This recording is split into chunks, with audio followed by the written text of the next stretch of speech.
You know what I'm saying? It's very important that you gently uproot when you're transplanting. You know what I mean?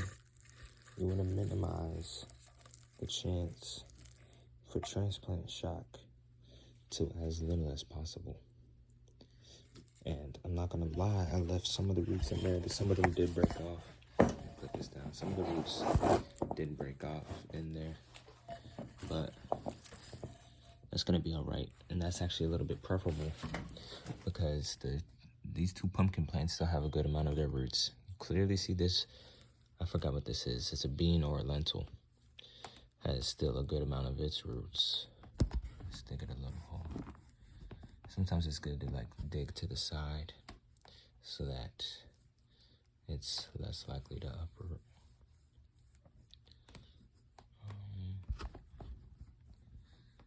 But there you go.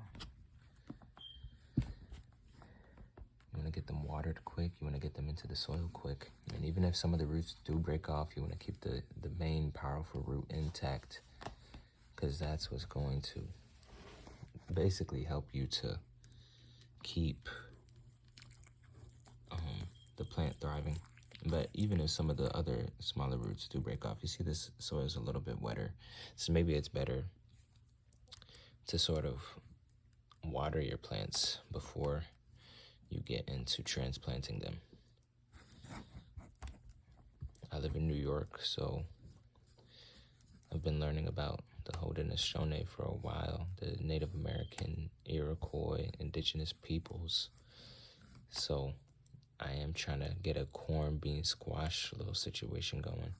These are pumpkins, not squash, but they're in the same family and will provide the same purpose. On the top of this, I have earthworm castings. This is a blend though. And then throughout, it's, I don't know, it's a mix of different stuff. I have some sphagnum, peat moss, some compost from my job. I work on an urban farm. All right. And next I'm gonna go put a little branch in here so that both of these bean plants can wrap around it and stand up correctly. These pumpkins, I don't know, they'll take some time to grow. I'll throw the scallion in here. I have some garlic in there, but I'll throw the scallion in there. It's good to, the reason you want to companion plant some things and not others is because some things just work better together. Corn, beans, and squash work well together. Scallions and garlic and onions work good with almost everything. So I have some garlic already in here before I transplanted all this in here. I want to throw some of this on top. I'll throw it.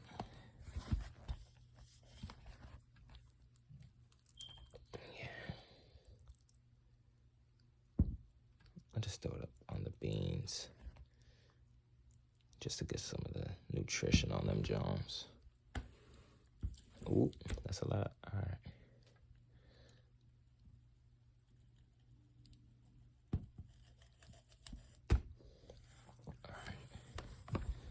Let's get just a little more. And what it, oh, this is another garlic. This might be too wet of a garlic. I'm gonna keep this one in here. In this I have a bean. Hopefully that corn seed will sprout, but I haven't started it yet, clearly. And so basically what this is just mulching or composting, I guess you could call it. And look, there is a corn in here, but this was like corn from a bag, like from a freezer. So I was hoping it could sprout, but I wasn't really expecting it to.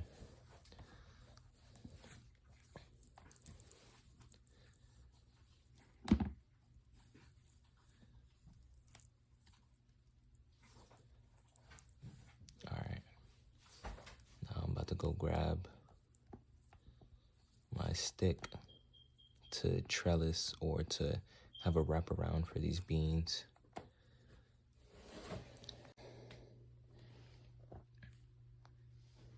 Let's take a little second bowl. All right, so for a moment, I'm gonna just lay these seeds aside, right?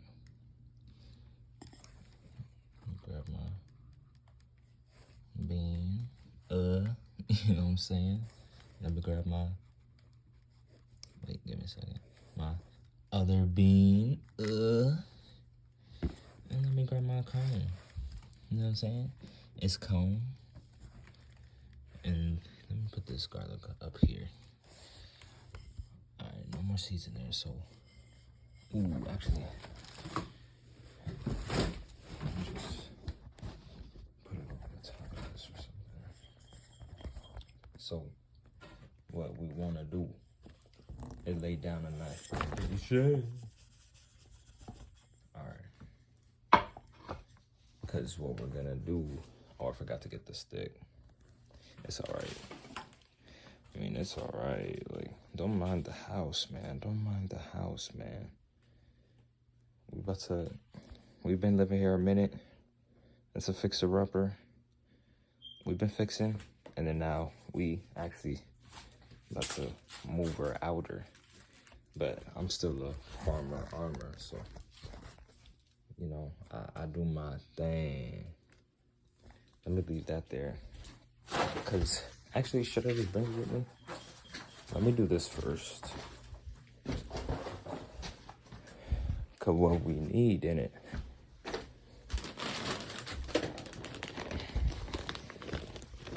is some of that peat moss. You know what I mean? You don't have to buy peat moss. I heard you could get the ingredients like pretty much in any soil, but we have this bag anyway already. So I'm like, why not use it, bro? I could put my phone out.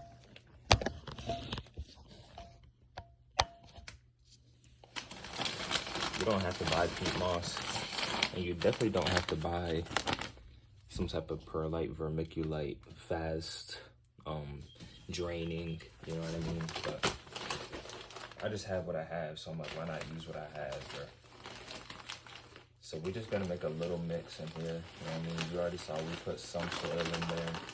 It's already decently fertilized, but that soil has been used.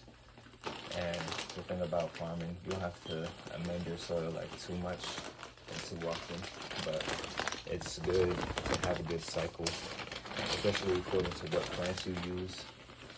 And I've only been farming on my own personal time, like in my house, for maybe the past like 2 weeks to a month. But even still, it's like, these are starter seeds, and plus I do diversity pots, meaning, well, that's what I call them. That's not really a term. I just call them diversity pots because I like the idea of having companion plants that go together and that help each other to form better, like corn, bean, and squash, or like garlic and scallions with pretty much any plant, especially like tomatoes, for example. Tomatoes usually get like aphids and stuff like that. If you could put onions or garlic or I think parsley, cilantro, oregano, thyme,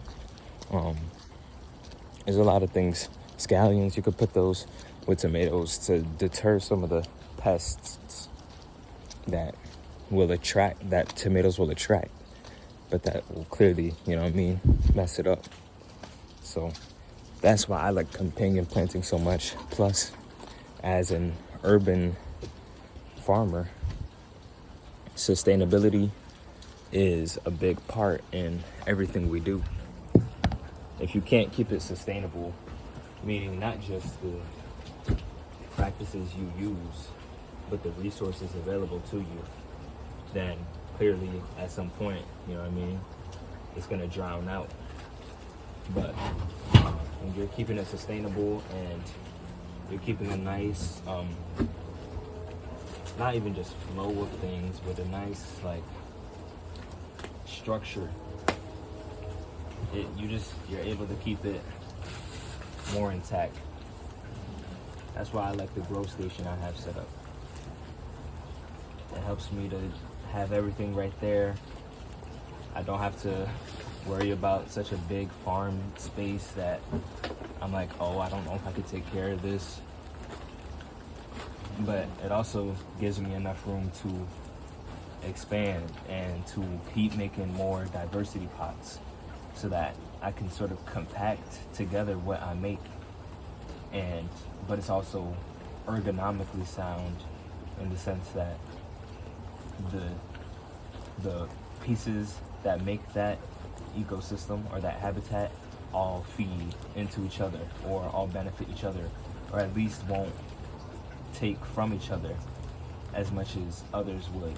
Like, you wouldn't plant kale and collards in the same bed, or broccoli and cauliflower, because they require too much of the same nutrient. And so it's just good to be, dang, I'm dropping dirt on my toes. That's why you should wear socks with your Crocs when you farm.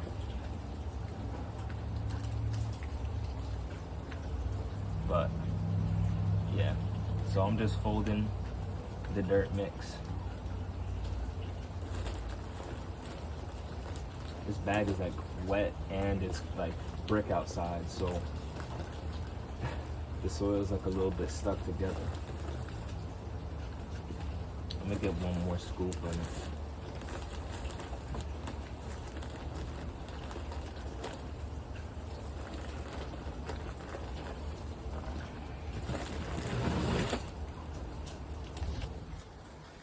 So, I mean, I could just like shift it around, but you really want to sort of have it like equal parts all together. My hand is just getting cold, so it's just getting hard to do. But I probably could have not added so much of the cactus mix, or you know what I mean, like the potting soil and stuff like that. You don't really need that much. That's more so for like display and like flowers. When we're talking about actual farming, you want to have soil is pretty much everything. The soil, the foundation, like think about your life. As a matter of fact, everything in your life is founded on something. You know what I mean? Your education is founded on something. Your job, the way you live your life. You know what I mean? I play basketball. If I don't take care of my ankles and my knees and my quads, you know what I mean, I'm gonna have a bad foundation when I hop on the court.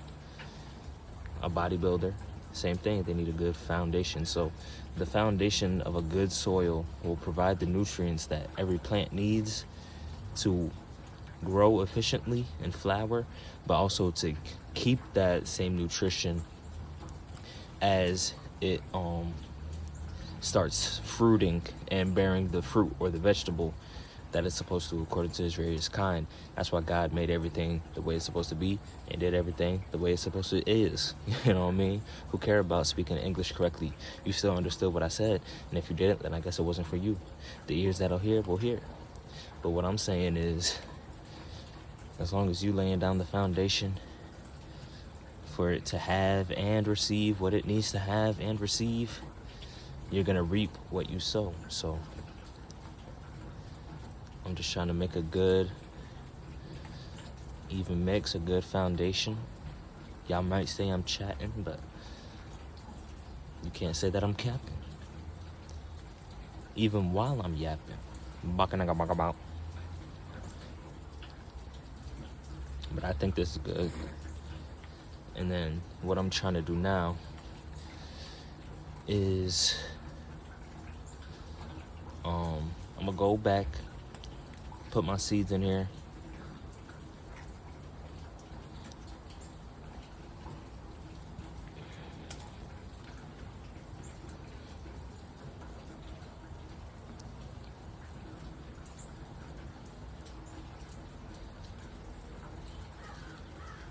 All right.